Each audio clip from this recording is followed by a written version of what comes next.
En Guinée, parmi les multiples questions qui restent en suspens depuis le coup d'État qui a renversé Alpha Condé, se pose celle de l'organigramme du Comité national du rassemblement et du développement, CNRD.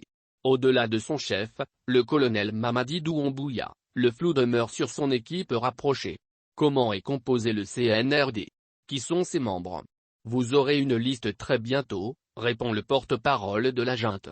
Au moins avec Moussa Dadi Camara, on savait dès le départ qui était qui, lance un bon connaisseur de l'histoire de la Guinée, en référence au chef du CNDD, la junte militaire qui avait pris le pouvoir en décembre 2008.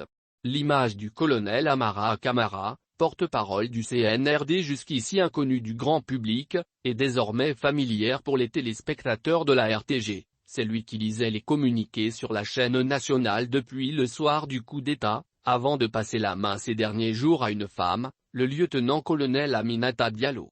Visible aussi près du chef de la junte, le colonel Bala Samoura, ex-directeur régional de la gendarmerie de Conakry. Parfois surnommé le Colosse, il ne s'entendait pas avec le haut commandant de la gendarmerie nationale, indique une source bien informée, pour qui Alpha Condé avait créé une bipolarité au sein de la gendarmerie. Sadiba Koulibaly, numéro 2 de la junte? Mais le véritable numéro 2 serait plutôt le colonel Sadiba Koulibaly, estime un officiel reçu par le CNRD. C'est lui qui a d'abord représenté le colonel Doumbouya et parlé en son nom lors de la rencontre, qui a ensuite pris la parole pour expliquer les positions de la junte. Puis, il était assis seul à la droite de Mamadi Doumbouya, raconte notre interlocuteur.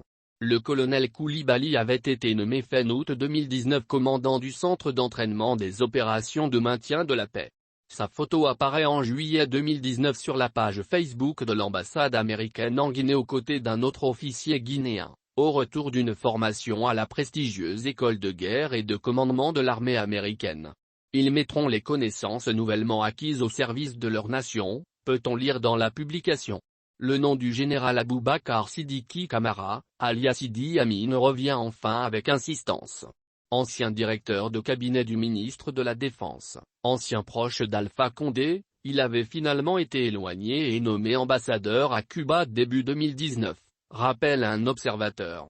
Plusieurs sources indiquent qu'il serait bien de retour à Conakry, mais il n'est pas apparu publiquement depuis le coup d'État.